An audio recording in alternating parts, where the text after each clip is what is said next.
The views and opinions expressed by the guests, callers, and hosts on this and all Rense Radio Network programs do not necessarily reflect or agree with those of the network, its commercial sponsors, its radio station affiliates, or Internet broadcast platforms. In these controversial times, we believe the First Amendment and freedom of the press are absolutely essential to the survival of our nation. Thank you. And now, enjoy the program.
Okay, here we are. Welcome back.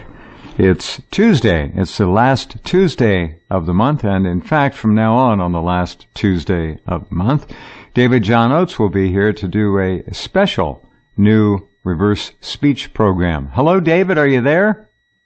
Hey, Jeff. How are you? I'm good, thank you. Welcome aboard.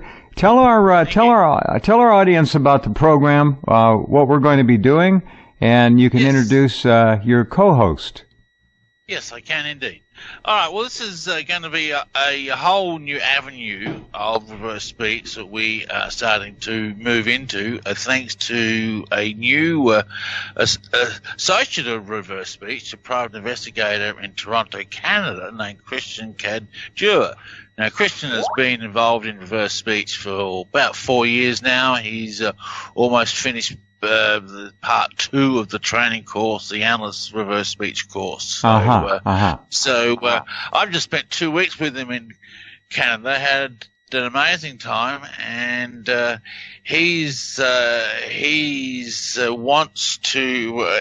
Anyway, we decided to. Well, wouldn't it be great to have a segment where we profile killers and hitmen and mobsters, and so this is sort of like the reverse speech crime and trauma examination with myself and Christian. Now, Christian's been involved in he specialised in the environmental remediation industry for the last 20 years, focusing crime and trauma. He's a private investigator.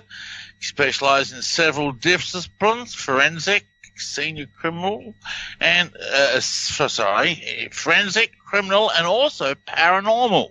So he does some paranormal investigation. Well, you know, this is all interesting because for the 25 years you've been on this program, we've always talked about the applications of reverse speech in terms of law enforcement and crime.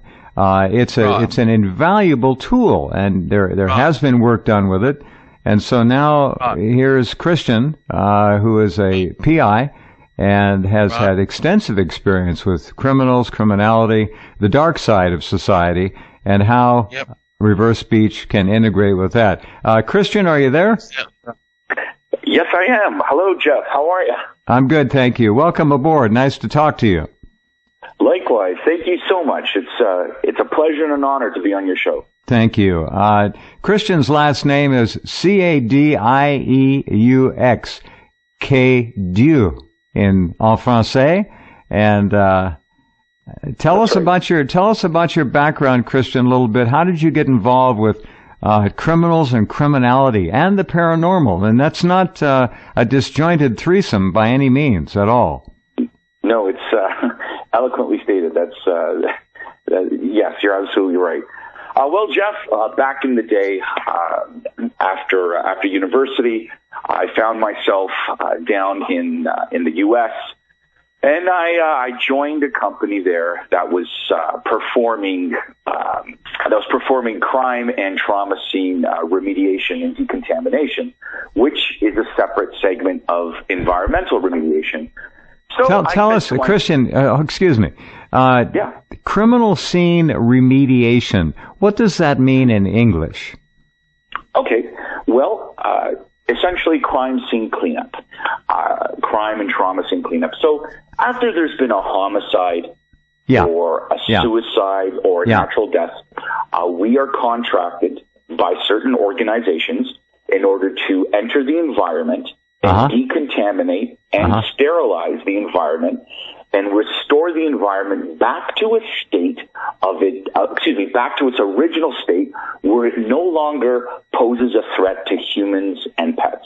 What an interesting and very unusual profession to be in. And I always wondered who cleaned up crime scenes. Now I know that there are people who apparently specialize in this. I wouldn't call it a big industry, but there are others beside yourself involved in this, I guess, correct?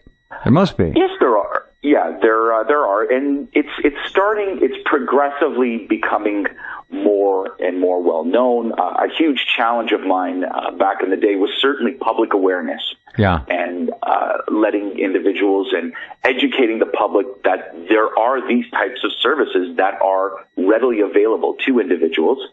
And people should not be expected to perform these services themselves. What about building your relationship with law enforcement to let them know, here we are in case you need us, so you can perhaps counsel the victims that there is a service that can come in and help remediate their environment?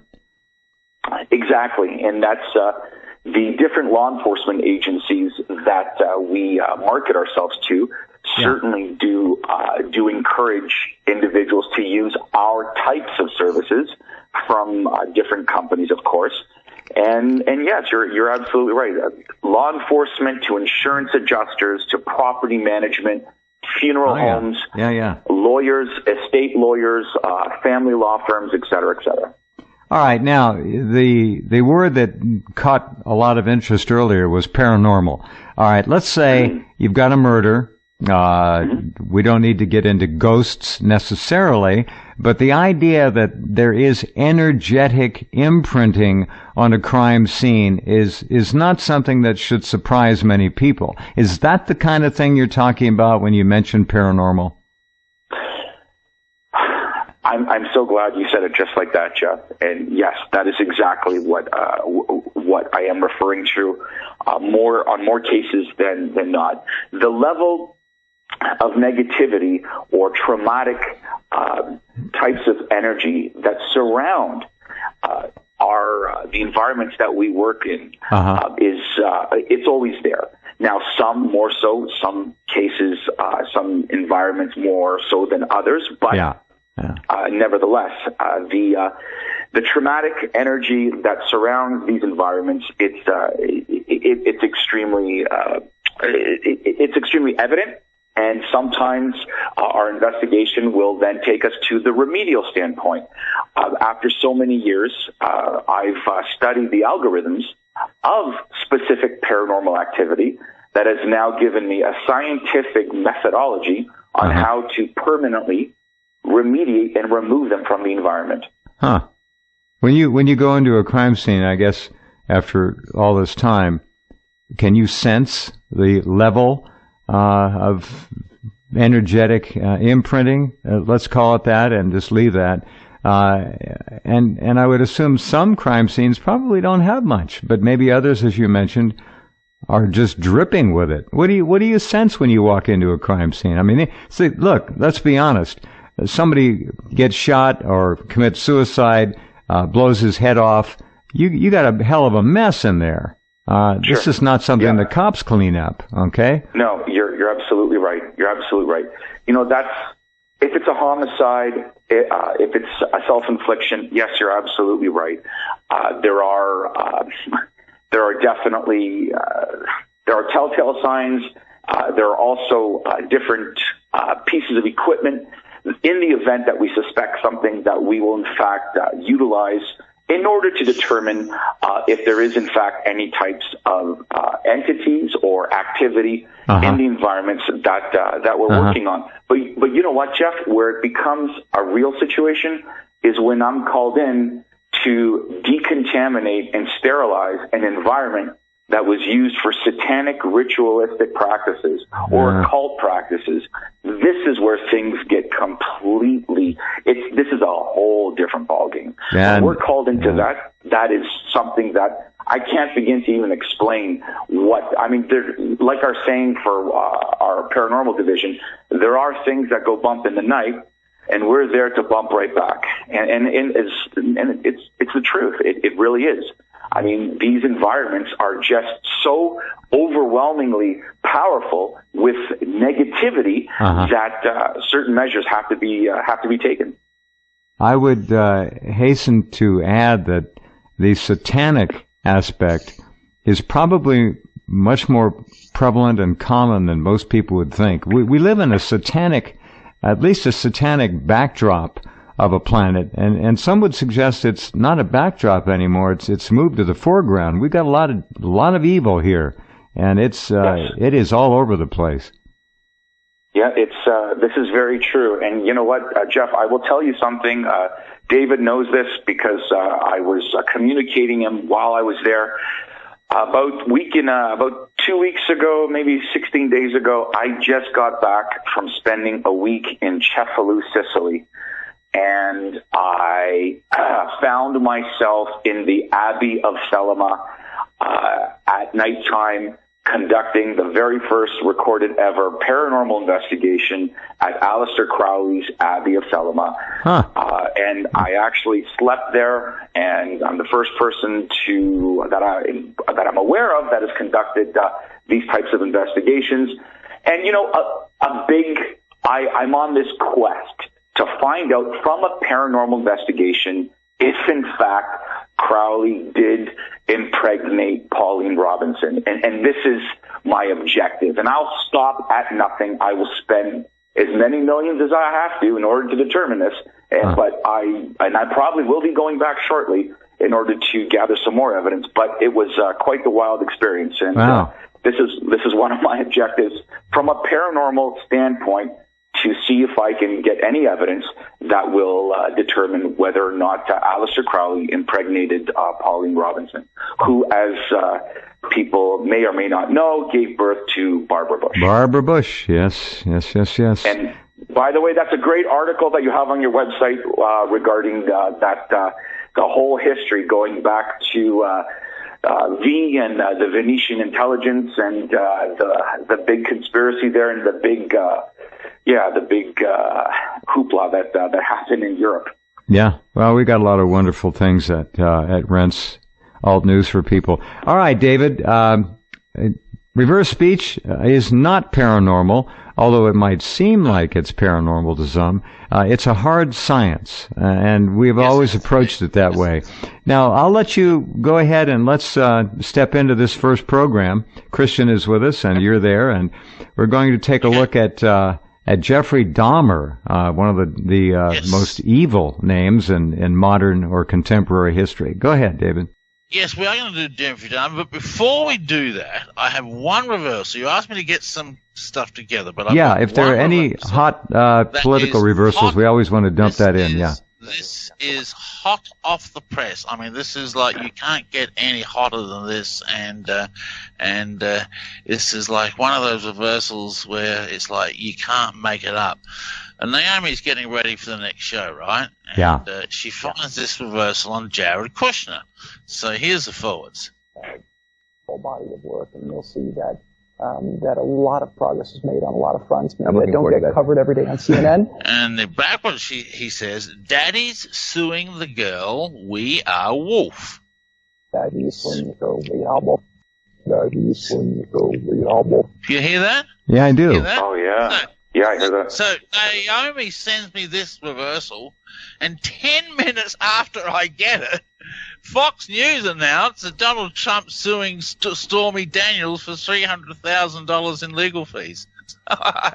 It's like, wow, you can't get it much more. That's funny. Well, oh my goodness. Jerry Kushner would know what's going on, and his subconscious apparently let it out of the bag. Interesting. Yeah. Absolutely. Anyway, I just had to start off the show with that. That's fun. That's interesting. Very good. Very good. All right. Okay. All right. Now these reversals are looking. Sorry. Yeah. Jeffrey Dahmer. You might tell everyone who he was as you build your opening. So go right ahead. Well, I'll let Christian tell. Christian, yeah, sure. You tell us who Jeffrey was. Okay. Well, just to give a general synopsis, Jeffrey Dahmer, as most people know, was one of America's most disturbing serial killer. And what separates Jeffrey Dahmer from the other serial killers is that he wasn't your typical serial killer. Jeffrey Dahmer was not raised in an environmentally impoverished neighborhood. Jeffrey Dahmer came from a respectable family. His father, Lionel Dahmer, had earned a PhD in chemistry, and he was raised in a respectable household in Bath, Ohio, and he was just not your typical serial killer that certainly is depicted by the media. He cracked, and something happened to him in his teenage years. Jeffrey Dahmer committed his first murder approximately 2 weeks after his senior prom in June of 1978. And this happened while Jeffrey Dahmer was he picked up a hitchhiker by the name of Stephen Hicks. And Jeffrey Dahmer then went back to his home and convinced this individual that he picked up this hitchhiker to come back with him. He then, a dispute broke out, and he used a dumbbell in order to kill this particular hitchhiker, Stephen Hicks. So that was his first murder. And then from there, from 1978 all the way to 1991. So we're looking at June 18th, 1978 to July 22nd, 1991. Jeffrey Dahmer killed 17 people in total. And Jeffrey Dahmer, but from the first kill in 1978 till several years after, he went to university. There was no killing. He then went to the military, dropped out of university, dropped out of the military, and then developed a dependency on alcohol. And he had a very hard time coming to terms with his homosexuality, as well as the urges that he had, and did everything in his power in order to try to contain them until he couldn't control it anymore. And then all hell broke loose, and he began to move on to his next victims, victim after victim. And what made Jeffrey Dahmer different is that he was into the necrophilia. He was into dismemberment. Jeffrey Dahmer was also into cannibalism and lobotomy. He wanted to make sex slaves. He wanted homosexual, gay sex slaves. He wanted to come to terms with his sexuality by drilling holes in the temples and the heads and pouring muriatic acid into his victims. And this is some of the disturbing facts of Jeffrey Dahmer, unlike other serial killers that we are aware of, such as Ted Bundy, such as... Dahmer qualifies as abjectly satanic, clearly. Yes, absolutely. Let's start off with a reversal that I found on him just last night when I was getting ready for the show. And this This describes him. This is in his apology to his victim. This is his court statement, okay? This is at his trial, and he apologizes to his victims' families. So here's the thoughts. I could not undo the terrible harm I have caused. My attempt to help identify the remains was the best that I could do, and that was hardly anything. Okay, and here we see his urges, and he says, you gotta sever his limb. Forget it. Sever his limb. Forget it. Sever his limb. You hear that, Jeff? Oh, loud and clear, yeah. Yeah. See, this is, let me just remind everyone who may be new to reverse speech, all the syllables are there. You can actually hear all the letters sometimes being spoken individually within the words. Reverse speech is not coincidence. It's not happenstance. The odds are incalculably against any kind of coincidental aspect to reverse speech, period. And if they don't qualify by David's very strict yardstick, in other words, all the syllables must be there, they don't get played. And these, if you go to reversespeech.com, are there over 10, maybe 15,000 examples for you to listen to. Go ahead, David. Yeah, so that's just a great example of reverse speech. It shows us that his apology was not genuine. Okay, his urges are still there just as strong. So let's do that again for those who are new to it. So this is his apology.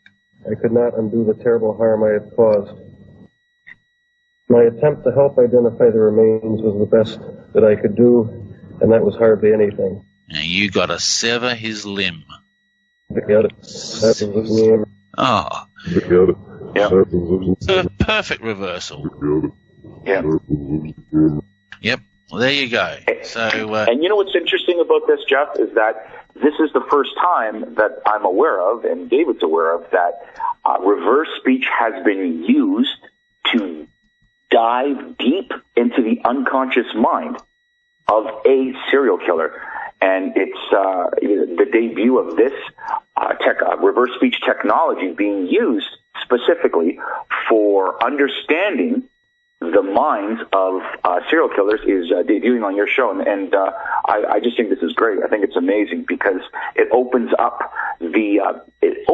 essentially Pandora's box for us collectively to understand what these individuals are thinking while they are committing the horrific and satanic and terrible crimes that they are in fact doing. You know, and in some cases one wonders if they are actually doing the thinking at all, or if they're not being controlled by possession of a truly satanic entity, of which there are countless examples apparently. But that he sounded in his speech there almost innocent. I'm sorry, I apologize. He sounded believable.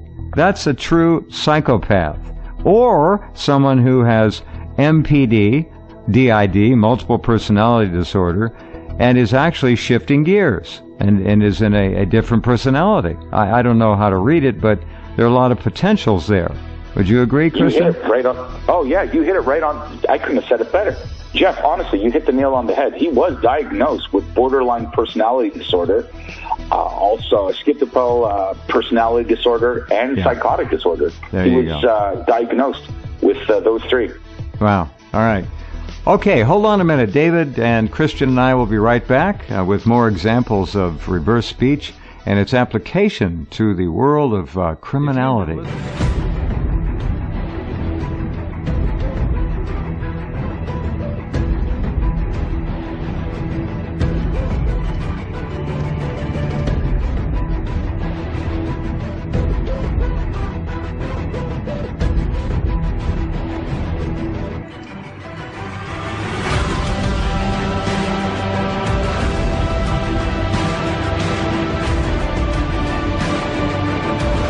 Okay, welcome back.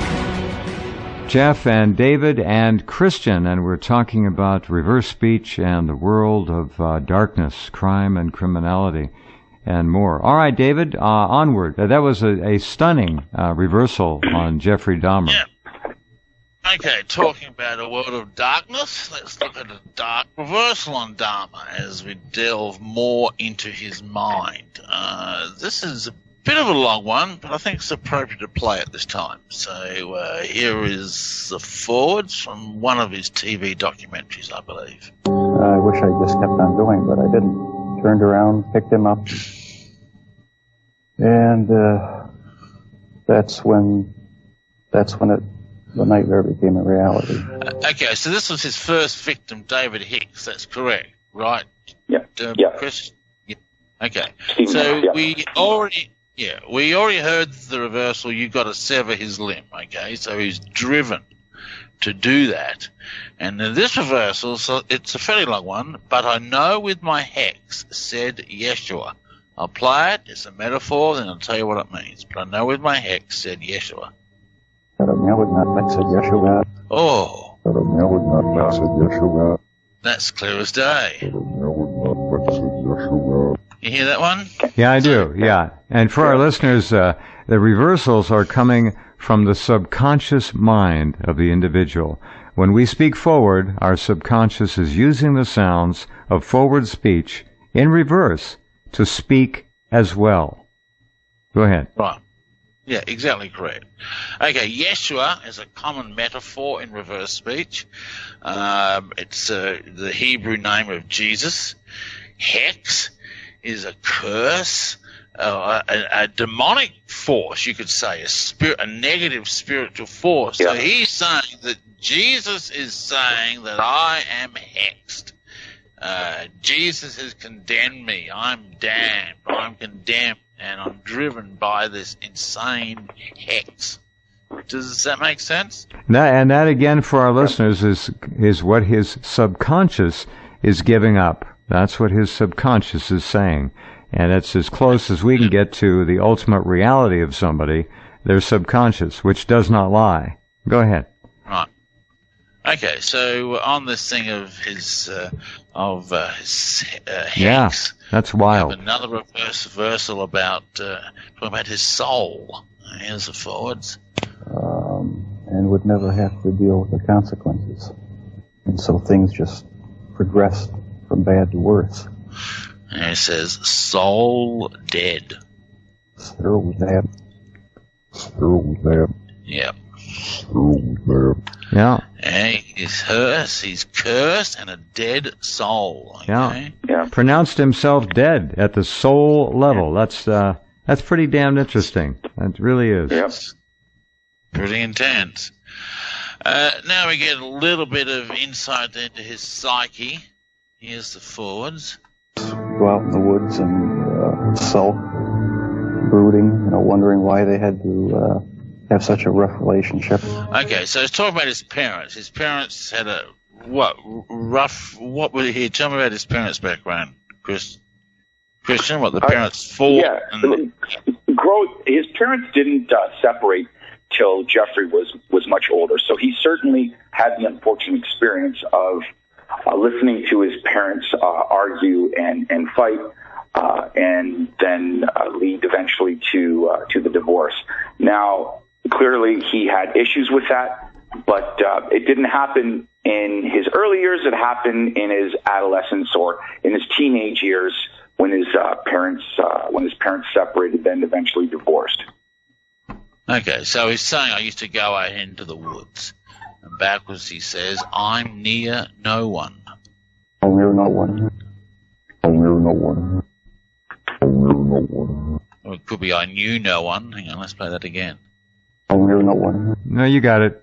I'm near. Yeah. I'm near. He says, I'm near no one. He's absolutely feels isolated and alone on the planet. Completely. Yeah, I'm with Jeff on that. I'm near no one, yep. Yep, that's exactly right. Now we have a bit of another insight into his psyche.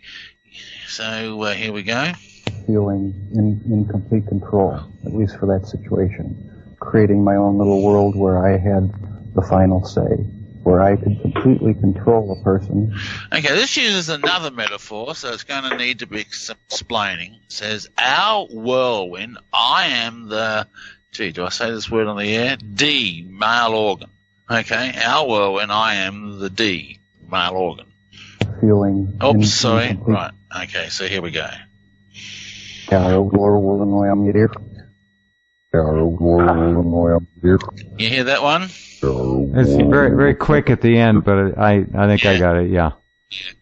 So, whirlwind, common metaphor. I've talked about it on your show before. Forever, yeah. It's his energy, it's his aura, his force, and I am you heard that word.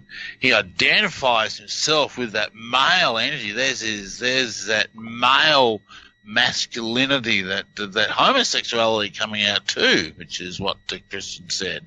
And that's who he is. That's his whirlwind. I am the blank. This is identify with this. This is me. I'm driven to sever the limbs. I'm close to no one. My soul is dead. I am cursed. Jesus says I'm cursed. Is this giving you a bit of an insight into this guy's mind? Yeah, there are, as they say, monsters walking among us. And there's one. Yeah, indeed. Yeah. Indeed. That's the truth. Okay, let's I got a few more on Dahmer, but I think I want to move on to a couple we've got some other reversals on some of the key characters here. So, first of all, who's Edwards? Who is Edwards, Christian? Okay, so everything came to an end with Jeffrey Dahmer on July 22nd, 1991. Tracy Edwards is an African American male, and he was the only individual to escape Jeffrey Dahmer's West Side Milwaukee apartment, and the apartment was in the Oxford apartment buildings, and it was actually Unit 213, which is, from a numerology standpoint, kind of interesting as well. But there was a struggle, and a physical struggle, and it was quite interesting.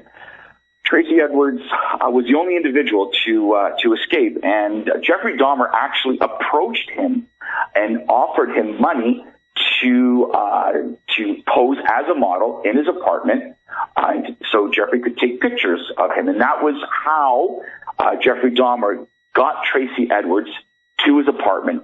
While he was there, he offered him a beer with a rum and coke mixture. Now, the rum and coke mixture had an extremely powerful sedative, similar to, but much stronger than the date rape pill. But this is also going back to 1991. Now, what happened is that Tracy Edwards wasn't a drinker. He wasn't big into alcohol. So because he was not a drinker, that essentially saved his life, because after a couple sips of the rum and coke, it even tasted that much more, that it was that much more bitter, and the taste was that much more off for Mr. Edwards, because he wasn't much of a drinker. So I guess what happened, he didn't finish his drink. That upset Jeffrey Dahmer. Then he took a handcuff, and he handcuffed Tracy Edwards, and then took a knife and placed it to his groin and told him that he was going to eat his heart, cut it out. He was going to cut off a piece of his anatomy, et cetera, et cetera. But I'll let the reversals speak for themselves. Yeah, well, there you go. You got to sever his limb. And, oh, boy, what a man. Okay, so we got the three reversals are going to play on Edwards. So here's the first one. When we got inside, he turned off burglar alarms. I asked him why. First, it was a foul odor, okay? So he says, first it was a foul odor. Backwards he says, it was so foul. It was so foul. It was so foul. It was so foul. Interesting. Go ahead, David. Go ahead. That's we don't get those often enough. That's a neat one. That's good. Can I just talk on that for a quick second? Yeah, sure. I'm sorry to interrupt. The odor that Tracy Edwards is referring to is the odor of a decomposition. Now, when a body decomposes, Jeffrey Dahmer had bodies in his apartment in blue vats. Now, during the decomposition process, the human body goes through several stages, which are referred to the putrefaction stages. Now, during those putrefaction stages, the human body will release different types of gases. These gases consist of ammonia, sulfur, and hydrogen sulfide. mixed together.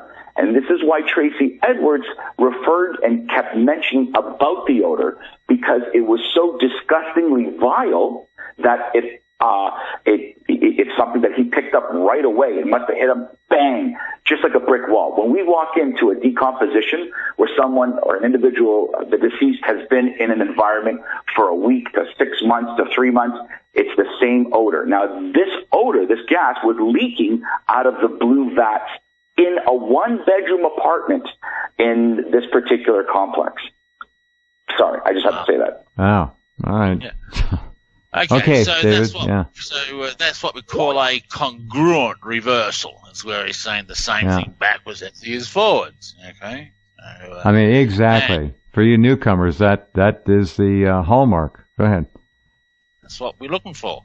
Congruency. If we have a congruent reversal, by congruent I mean they're basically saying the same things backwards as they are forwards, or they're giving extra information, then we can assume they're telling the truth. And then the next reversal expands on that a little bit more, and here's the forwards. He said the part of the neighborhood he was in, he was protecting his property, things like that. It was like normal, pretty decent apartment, had nice things in it. Okay, and this one goes along exactly with what Kristen just said. That foul sniff with the corpse. That foul sniff with the corpse. That foul sniff with the corpse. You hear that? Yeah, it's right there. There it is. There it is. And a listener just pointed out to me this is a perfect show for the day before Halloween. So there you go. Yeah. Just got that too. Message in. Yeah, so, okay, and then we've got this. You know what? I didn't vet this one through Jeff, so if it doesn't pass, I apologize in advance. So here's the forwards. He slapped a handcuff on Edward's left wrist and placed a large knife against his ribs. I think, what's going on, This guy is so nice, and all of a sudden, it's like he's pulling knives and handcuffs and all on me, Like he told me at that point if I wouldn't do what he said, he would kill me. Yeah, this is sort of a bit of an understatement. I got this documented as, honey, I know it's a warning. Honey, I know it's a warning. Oh, yeah, that's there. Honey, I know it's a warning. Mm-hmm. Honey, I know it's a warning. Yeah. Yeah, so a little bit of an understatement, really. You might say that, yeah. Yeah, so there you go. All right, okay, so let's go and this is got about 10 minutes, David, just so you know. Okay, all right. So we're going to look at some. Okay, so now these reversals that the Christian has found. Okay, so this is a Christian's debut. The ones I just played were found by me. These are the ones that Christian's found. So we'll start off with Tracy Edwards. Now, that was the last guy we just played, wasn't it? Got it. Yes. Yeah. Okay. So here's the forwards. And management would take care of it. I'm talking about the smell. Management take care of it, and it says yes, the wimps. Yes, the wimps. Huh. Yes, the wimps. Yes, the wimps. Huh. I don't know. Maybe he's talking about management. He doesn't like management. But what clarity in that reversal? Remarkable. Yeah, great reversal. Yeah. Yeah. And yes, he's getting trained by the best, Jeff. Yeah. Yeah. So well done. Next one along. He changed again at that point, like he got more aggressive at that time. Oh, and here we have another classic congruent reversal, but then he gets nasty. Batman gets nasty. Batman gets nasty. There it is. And good job, Christian. Real clear. What we might also point out is the more emotionally intensely involved somebody is with a situation, the more emotionally and often clear the reversals are. And you can hear that's a very emotional, not sob, but intensely clear reversal. Yeah, absolutely. That's for sure. Absolutely. Yeah, well done, Christian. Yeah. Thanks. Okay. And here we have a victim's family member in court speaking to Dahmer. Never, Jeffrey! Jeffrey! I hate you! Oh, she's upset. You fight no one. You fight no one. Huh. You fight no one. I wonder what she means by that. You fight no one. Is she talking about her own efforts? Then there was no one there, really. Dahmer is beyond. You can't get even with somebody like that. You're fighting nobody. Her subconscious. Yeah. You're screaming about nothing. That's impossible. Right. Yeah, well, the soul's dead. Right. So there's no one Right. there. And dead. she's reading that. Yeah, I'd say. Yeah. So, yeah, right. Yeah, she can't reach him. Someone's just messaged said. So, yeah, well, right. Yeah, well, there's no way to reach him. Nope. And here we have a forensic psychiatrist, Dr. Park Dietz. Tell us a quick background on Park Dietz, Christian. Park Dietz worked directly with Jeffrey Dahmer. He was it wasn't a courtroom. It wasn't the appointed courtroom psychiatrist. He was a forensic psychiatrist that was working with Jeffrey's counsel, and he worked very closely on and for a great length of time trying to understand Jeffrey Dahmer in order to give the best possible report to the court. So, yeah. Okay. All right. So here is the forwards.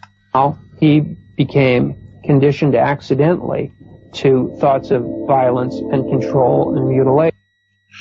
And yeah, well, we heard the reversal. You can addicted to mutilation. You sever his limb, and the psychiatrist says no way out. This stuff. No way out. This stuff. Oh, this stuff. No way out. This stuff. I think. No way out. This stuff. This stuff. No way out. This stuff. No, he says this. This stuff. There's an S. There's an S in there. Okay, let's do it again. Of course, it runs into stuff, so it's tough. I hear it. No way out. This stuff. Yeah, there it is. You got it. No way out. This stuff. Yep. Yeah, no way out. You can't cure him. Can't fix him. Okay, he's plagued by these thoughts, and right. There's no way out. Yeah, and the victim says there's no one home. You know, you can't do it. Here we have a 911 caller. What's the thing about the 911 caller? The 911 caller was a bystander that happened to see an individual that woke up and was intoxicated and drugged while Jeffrey Dahmer was out at a club. Jeffrey had drugged him and chained him up or tied him up. The individual that escaped was from Laos, I believe, and an Asian young teen. At any rate, the individual managed to untie himself and was walking down the street. Now, a bystander saw this, called it into 911. Then the police showed up. The police then took the drugged and discombobulated teenager back to Jeffrey Dahmer's apartment because they assumed or they figured that it was a lover's quarrel. And he couldn't speak English, of course, or not very well. And they took the individual back to Jeffrey Dahmer, and Jeffrey Dahmer thanked the police officers, and they delivered this individual right to his death. Yeah, I remember that. That yeah. Pretty weird. Pretty weird. Okay, so here's the 911 caller. Oh, sorry. Okay, so here's the forwards. Hi, I'm on 25th and State, and this is young man. He is. And she simply says, "You see him." Yes, sir. Yes, sir. Yes, sir. Yeah, so another congruent reversal. Okay. Is that the police officer?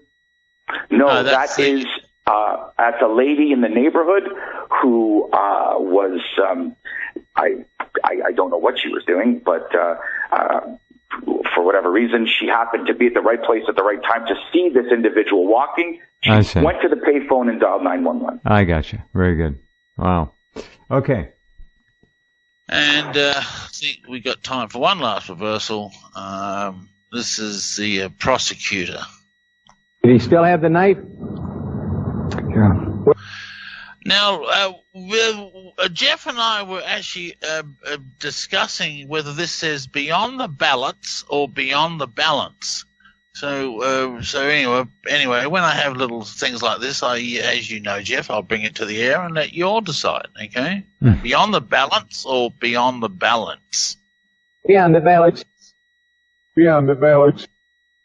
Beyond the balance. Well, it's ballots. It's not balance. There's no N in there. Balance, okay. Yeah. Oh, he's the prosecutor. This is beyond the balance. This is more important than my re-election, you know. So. Well, is he talking about the jury voting, those kind of ballots? Yes, he could be. Yeah. No. Anyway, I don't know. Yeah. Yeah, so there you go. That's Jeffrey Dahmer, a nice man. Did you? How many reversals were left? Did you get through most of them? There's still a few I haven't played. Here's one here. We got time for one more. Yeah, we go ahead. Having obsessive thoughts of violence intermingled with sex. It says, Wolf will suffer. Will suffer. Wow. Will suffer. Oh, you can hear the emotions. Will suffer. That's pretty damned eerie. Yeah. Yeah, it really is. That's his drive, his motivations. He's going to suffer. He's a monster. This is a true monster. Yeah, absolutely. Yeah, he was. Yeah, and this he makes Ed Gein look like a stroll through Disneyland. Almost. Go ahead, David. Play one more. Okay, here we go. Violence intermingled with sex, and it just got worse and worse. I didn't know how to tell anyone about it, so I didn't. It says, "Sell my soul exit." Sell exit. Wow. Sell exit. Gee whiz. Exit. That's like his soul went. He died. Soul died. Totally soulless. There's no one home. You fight no one. He's driven by these desires. Wow. Let's Christian, wrap this up. Tell our listeners what happened to him in court and so forth, and the disposition of this. Okay, well, essentially, Jeffrey Dahmer was in fact found guilty, multiple counts of murder, and sentenced to multiple life sentences. And then essentially what happened, this is quite interesting. Jeffrey Dahmer, he was, unfortunately, what happened was, while he was in jail, he was sent on to do a bathroom cleanup duty with two other inmates. And this was on November 28th, 1994. And while he was in prison, a African-American individual that was on washroom cleanup duty by the name of Christopher Scarver killed Jeffrey Dahmer, and he used the exact same method that Jeffrey Dahmer used on his victims. He used a dumbbell, and from the weight room, he snuck it in to the washroom, had it planted there, and then took it out, hit Jeffrey Dahmer twice on the back of the head, and then strangled him. Wow. Yeah. It's a Hollywood ending. It's there you go. Yeah. Yeah. All right. Well, very interesting. What a glimpse into the dark side for sure. We'll look forward to this. Christian and David Oates will be with us on the fourth Tuesday of each month. We'll take a look each month at another bizarre twist on what is an alleged sentient species, humankind. And we'll have some interesting conversations. Christian, thank you very much. This is very interesting, and you are obviously a man with talent in this field on a number of levels, and we appreciate having you on. We'll look forward to our next talk. Thank you so much, Jeff. It was an honor. You bet. All right. David, you be well. that was fascinating, and we just need to know that when we're out walking around, there are monsters amongst us. And it's the hardest thing for people, especially the so-called Christian, white, Western, European, American. We don't like to think of things being as dark as they are necessarily. It's kind of a weakness we have, innocence, and it gets us in trouble, as Dahmer's victims all found out. Wow. All right, David. Well done. Excellent. Talk to you soon. Okay. Yeah. Okay. All right. Thanks. Bye. Good night. All right. David John Oates, reversespeech.com, and we'll be right back with more. Hang on.